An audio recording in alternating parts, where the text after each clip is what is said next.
જય માતાજી. એક માણસને 3 મિત્રો હતા. જ્યારે એ માણસના અંતિમ દિવસો આવી ગયા ને ત્યારે તેને એમ થયું કે લાવો એ 3 મિત્રને બોલાવીને તેની સાથે વાત કરું. એટલે એને એ 3 મિત્રોને બોલાવીને વાત કરી કે આપણે આખી જિંદગી સાથે રહ્યા છીએ તો શું છેલ્લે સુધી તમે બધા મારો સાથ આપશો? એટલે પેલા મિત્રએ તરત જ કહી દીધું કે હા, આખી જિંદગી આપણે સાથે રહ્યા છીએ એ સાચી વાત, પણ હવે હું લાચાર છું, હવે હું તારી કોઈ જાતની મદદ નહીં કરી શકું. બીજા મિત્રએ કીધું કે હા, આપણે આખી જિંદગી સાથે રહ્યા છીએ તો તારા અંતિમ ક્ષણો અને અંતિમ યાત્રા સુધી અમે તારો સાથ આપીશું. જ્યારે ત્રીજા મિત્રએ કીધું કે હા, આપણે આખી જિંદગી સાથે રહ્યા છીએ તો હું તારા મૃત્યુ અને મૃત્યુ પછી પણ હું તારી સાથે રહીશ. હવે આ 3 મિત્રો એટલે કોણ તમને ખબર છે?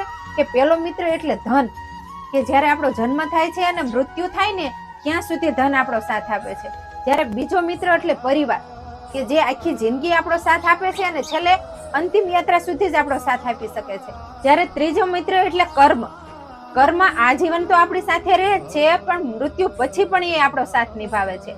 અને આપણા મૃત્યુ પછી આપણા કર્મોથી જ માણસો આપણને યાદ કરે છે અને કર્મો જ આપણો આગલો જન્મ નિર્ધારિત કરે છે. એટલે હંમેશા સારા કર્મો કરતા રહો. તમારે શું કેવું છે આ વિશે? કમેન્ટ જરૂરથી કરજો.